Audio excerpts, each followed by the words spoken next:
they pulled up on me, I mean, they said they can't talk. I don't know nobody who can talk to somebody like with guns drawn, but they pulled up. They seen I was walking, I ain't had nothing on me but my cell phone. Told me to get on my knees, I got on my knees. When I got on my knees, they pulled about, had to be like 14, 15 guns out. I'm talking about assault rifles, shotguns, pistols. Came from everywhere. I ain't got nothing on me. You know what I'm saying? Can't harm nobody. You know what I'm saying? They see the type of shirt I had on, it was a workout shirt, so obviously I wasn't packing nothing. On my phone, my hands was already in the air. Told them I ain't have nothing. Dropped to my knees. But it took them 14, 15 guns just to do that. And then he talking about, yeah, we had just wanted to talk to you. Talk to me. Is that how you come talk to somebody? Like, you don't come talk to nobody with 14, 15 guns drawn. Tell them to get on their knees. Treat them like they just, you know what I'm saying?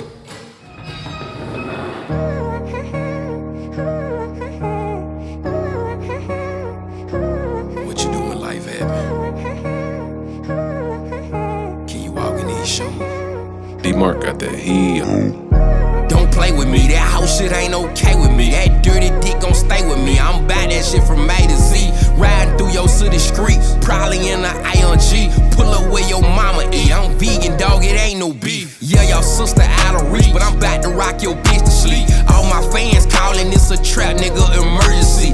Do this shit with urgency for people who ain't heard of me. Is this a warning? Certainly. Tell them this a courtesy. Roam around without a leash. Don't know what I'm about to eat. Blame the folks that fuck with me and lock me up for 80 weeks. Pulled up on your labor, dog. They say they had a vacancy. They offer was more than weak, and they can't have their way with me. One thing I know for certain, dog, that nigga I ain't dope as me. Got shouted scripted. All right, man. So let's start at the beginning. Let's really jump into the experience of dealing with a trial, dealing with having to go to jail, to sit, to wait for court. So how did it all start? When they hit me up, or just the sitting and waiting part. Well, let's start it with them hemming you up. What'd they come pick you up for? They technically said they came to pick me up to talk to me. At first, they didn't tell me anything. I didn't find out what they actually came to pick me up for till about 20 minutes into them interviewing me, and trying to talk to me. Then they, told me what they came to pick me up for. When they first came, they said they came to talk to me, but they hopped behind me on a busy, street in Charlotte, busy intersection too. I didn't even know they was behind me. When they did it, they was in regular cars, which I thought was illegal, but maybe not. They was in regular cars, not unmarked cars, like a regular GMC Envoy, 4, 5, 6 years old. You wouldn't even expect it to be a police car. And I was about to get on the highway. I had just dropped my daughters off at my grandmother's house, and when I dropped my daughters off at my grandmother's house, I pulled out and I had some dang Bojangles on the seat. I was finna eat a little bit, go ahead on the other side of town to where I was supposed to be giving a little estimate. When I got on the interstate, as soon as I was getting on the ramp, they jumped behind me. When they jumped behind me, I ain't even realize who it was. I thought it was a person that couldn't drive. You know what I'm saying? Sometimes you get people behind you, they just can't drive for whatever reason. They might run up on you real fast or something like that. So I'm getting on the highway, and they run up close to the bumper. Then as I'm getting on the highway, one of them pull around, and I thought it was an impatient person. Shit, sometimes I get impatient. I might go around somebody, they ain't getting on fast enough. So they go around. When they go around, they throw on brakes. Alright, where I'm from, all kind of shit happen. You liable to see anything jump off at any given time. You liable to see any just random act going on. You know what I'm saying? So when they did that, I'm thinking that somebody who in the past I might have had some issue with trying to, you know what I'm saying, block me in. So they can hop out and do whatever. I don't know what it is. But then I see the vest. That made me even more nervous. A black man in the South, especially, you know what I'm saying, certain states, you don't know what they're finna do to you because they don't talk about it on the news all the time. You think you hear, you know, every now and then you hear a story, but they don't always talk about all the stuff they do on a day-to-day basis or week-to-week basis. So I don't know what's gonna happen. So we get nervous. I got nervous. I stayed. Me staying would have been a fool move. I don't see myself staying. I don't think anybody would have seen themselves staying that, you know, been through what I've been through or from where I'm from. You know what I'm saying? So I skated. I got away initially, you know what I'm saying? Got away from him. I didn't know what was going on. Freaked me out. Got away from him initially, you know what I'm saying? Then when I was walking back on this area called Sugar Creek, across the bridge, you know what I'm saying? I guess they had put something out and went on seen me. And they pulled up on me. When they pulled up on me, I mean, they said they can't talk. Now, what year was this, sir? 2017. Okay. Now, were you actively making music at this time? I was. I had just hopped back in the studio though. I hadn't been doing it for a while. So let's talk about what happened the first time around with you making music.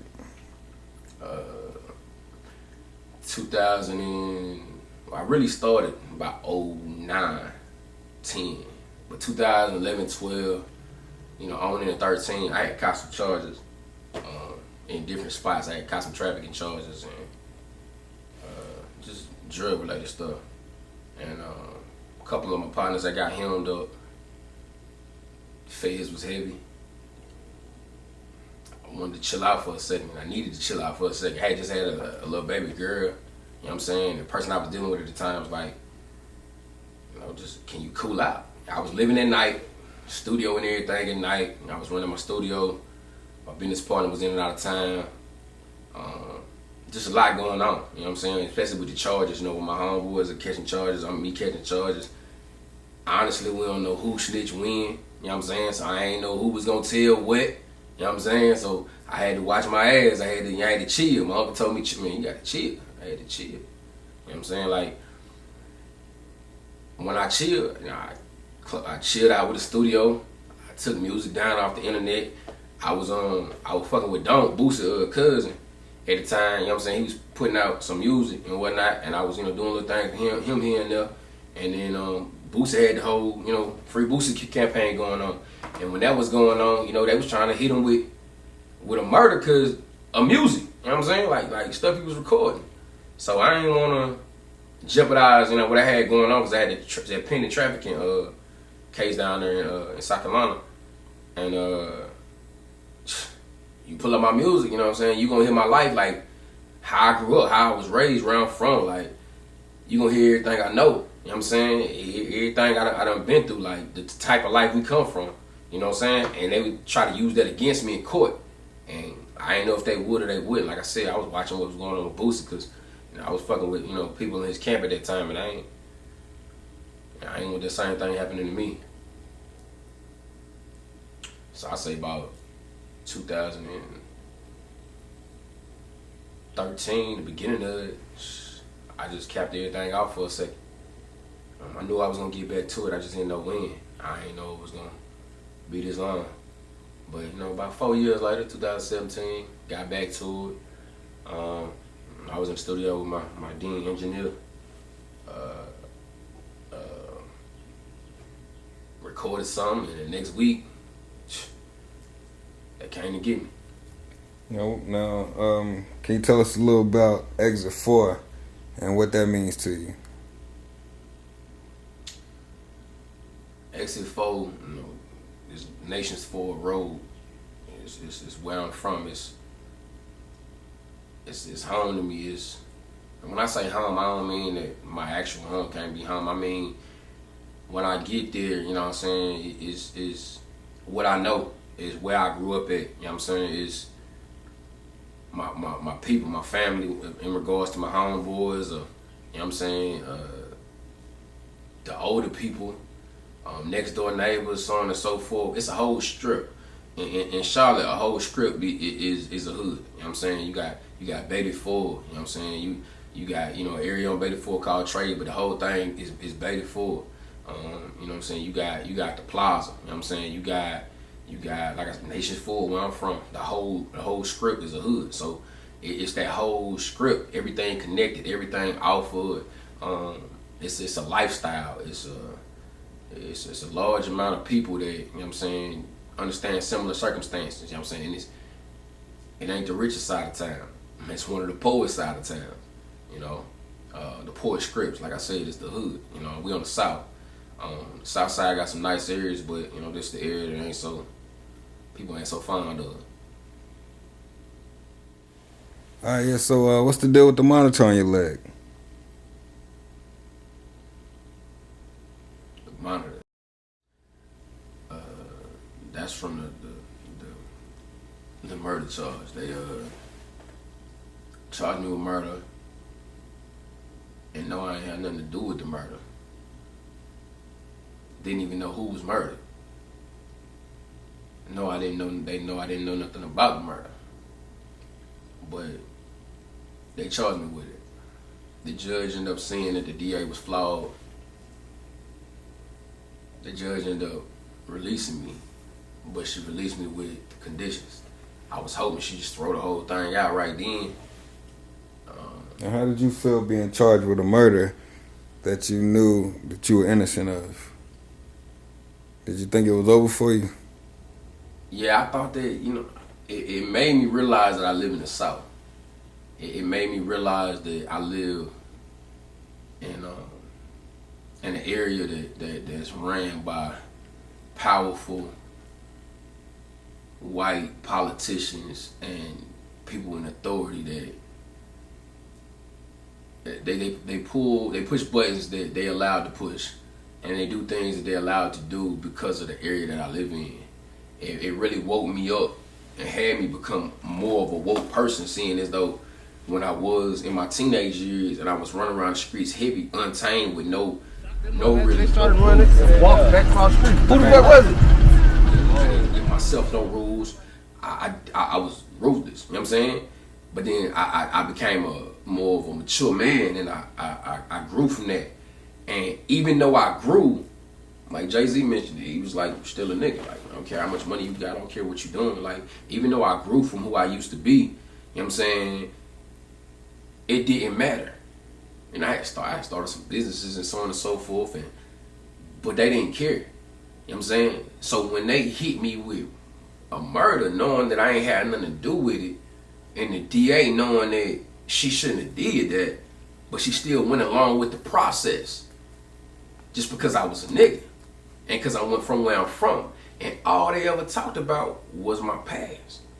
You know what I'm saying? It let me know that no matter if I change or not, no matter what I'm doing that you consider, you know, good or bad, you gonna always look at me like a nigga, especially down here in this Jim Crow South. Like, you gonna look at me like a nigga, you gonna treat me like a nigga, and I'm gonna say not just a nigga, but what you consider a nigga, which is somebody who you consider not to be human. You know what I'm saying? Somebody you consider less than. She tried to dehumanize me, and that's how I took it. Like, you trying to dehumanize me, you ain't gonna trying to let me live.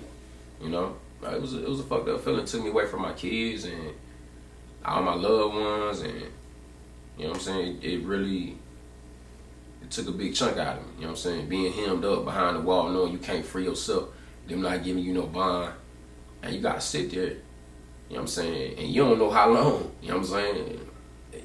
It's crazy, man. I was lucky, you know what I'm saying, to come home when I did, but I came home with a stipulation, and that's that damn monitor on my leg, which we trying to get off right now.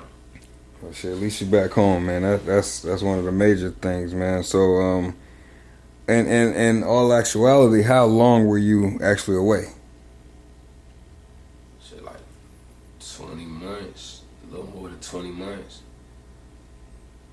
So when did it sit in that, you know, look, I'm really in here for a time?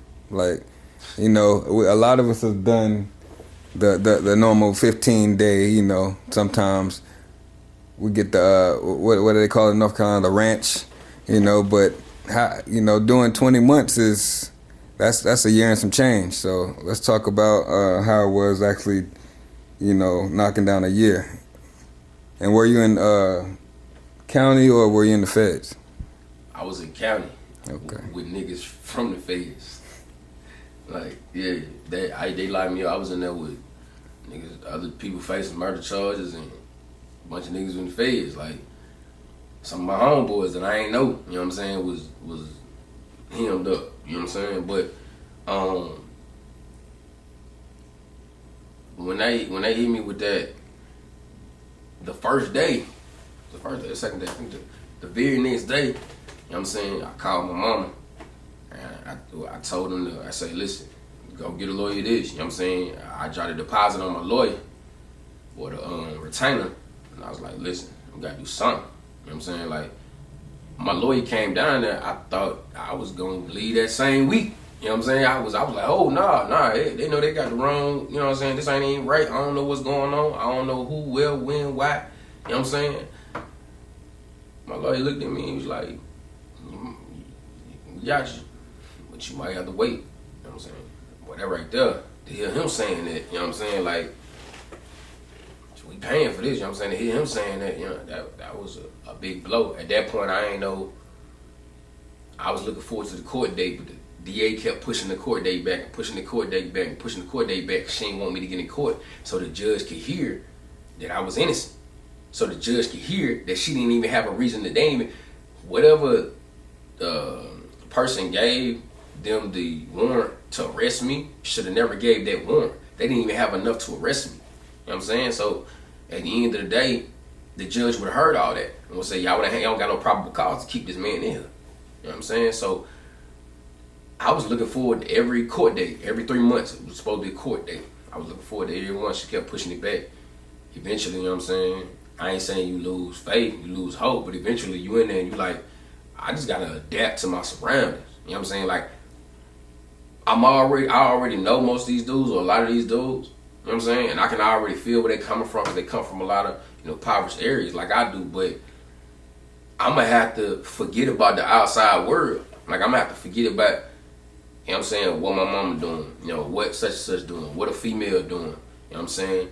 Sometimes you gotta forget about what your kids doing so don't tear you up inside. You know what I'm saying? So I just gotta forget about all that and adapt to what's around me completely. You know what I'm saying? Like, none of that exists until I'm able to get up out here. But you know, when you get on the phone calls, you know what I'm saying, you talking to your people and whatnot, like, you gonna get homesick. You know, my grandfather died when I was in there. You know what I'm saying? Like, he kept asking me, when you coming home, when you come home? I kept telling him, I'm coming. Like, I'm gonna be there. Like, I'm coming. And before you know it, I called home and a bad phone call. You know what I'm saying? He died while I was in there. You know what I'm saying? I ain't get to come home and see him before. They wouldn't let me go to his funeral. You know what I'm saying? Nothing.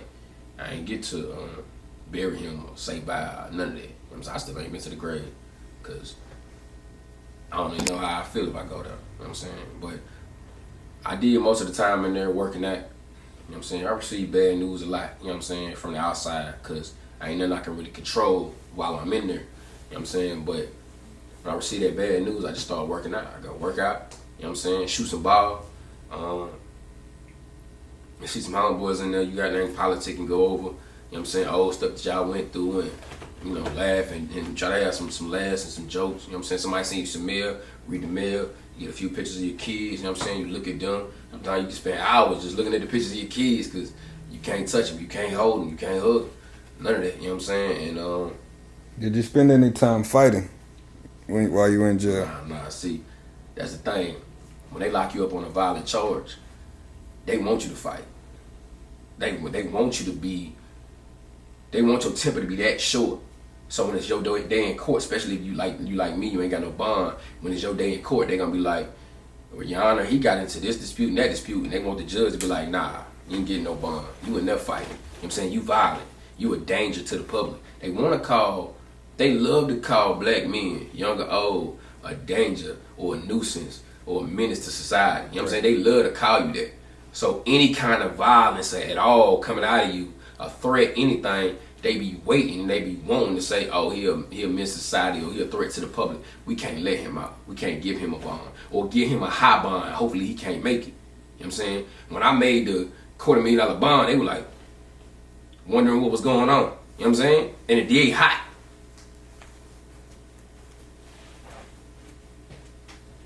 Keep going. But yeah, the DA was hot. She hated that I made bond. She tried to keep me in there any way possible, and the judge is just like, what? He has an alibi to where he was at. What? You know he wasn't there. Nobody said he was there. She let me go. But yeah, that whole 20 months, helping people on cases. I was helping a lot of people with their cases. Like I was working on fair cases with people, working on regular cases with people, like the county cases with people. I helped about 5 people, gave them a little knowledge, point them in the right direction, help 5 guys get free that should have never been locked up. Keep it real with you, like 65% of the guys in there that was locked up should have never even been arrested. You know what I'm saying? About a third of them in there were charged with charges that they shouldn't have been charged with. Like they explain their situation, or you know what I'm saying, they go through the details, and I'm like, bro, they charged you with the wrong charge. Like they should have never charged you with that charge. I mean, and he'd be like, yeah, but I did this. You know what I'm saying? Like, okay, you did that, but they charged you with something way worse. You know what I'm saying? Like, they could have charged you with a misdemeanor and let you roll, or pay a ticket or pay a fine. They charged you with something where you got to go do 2-3 years, or 3 to 5 years, and you don't got the money to get out, so you just gonna plea so you can get home fast as you can, because you don't want to send it in county jail. They housing people in the county jails. I thought the county jails were never meant to house people. You know what I'm saying? But they housing people, making them do 3, 4, 5 years in the county jail, knowing they can't convict them. They just waiting on them to break down and take a plea. You know what I'm saying? So I was in there helping people with their cases, man, helping them fight fed cases, telling them things that they didn't know, that nobody informs them on. The public defenders here in this city, you know what I'm saying? I can't tell you about everywhere else, but I know here in this city, in Mecklenburg County, public defenders ain't working with you, they working against you. They don't get paid by us, they get paid by the state. So since the state or whatever part of the government paying them, you know what I'm saying, DOJ paying them, they ain't working for nobody. If you ain't got a paid lawyer in my city, or North Carolina, period, honestly, I feel like in the South, you ain't got a paid lawyer. I mean, you shoot for the stars, and hopefully you reach it, but yeah, there ain't really that much hope. So, what do you feel inspires your music? Pain. A lot of pain.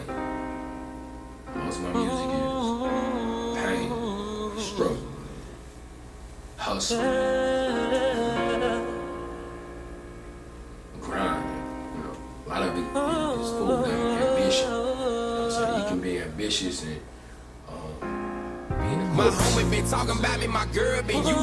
I'm known when they talk to me, they can tell that they losing me. My homie been talking about me, my girl been using me. I'm known when they talk to me, they can tell that they losing me. I can't love you back right now, no. I'm sorry, I can't love you back right now, no. She say she needs some space, I let her breathe.